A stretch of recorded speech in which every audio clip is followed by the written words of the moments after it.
గోదావరి నది, కృష్ణా నది, రెండు నదుల మధ్యలో ఉన్నదే తెలంగాణ.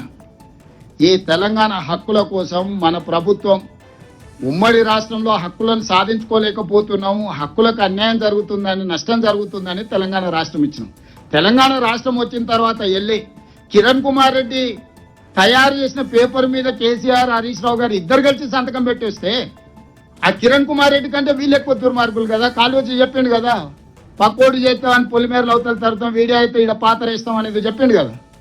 సో అది సరిగ్గా వీళ్ళిద్దరికి వర్తిస్తుంది. ఆ రోజు ఇరిగేషన్ మినిస్టర్ హరీష్ రావు గారు, చీఫ్ మినిస్టర్ కేసీఆర్ గారు, వీళ్ళిద్దరిని ఊరేసిన, నేను అథారిటీగా చెప్తున్నా, వాళ్ళిద్దరిని ఈ జలాల విషయంలో చేసిన అన్యాయానికి హరీష్ రావు గారిని, కేసీఆర్ గారిని ఊరే తీసినా తప్పు లేదు.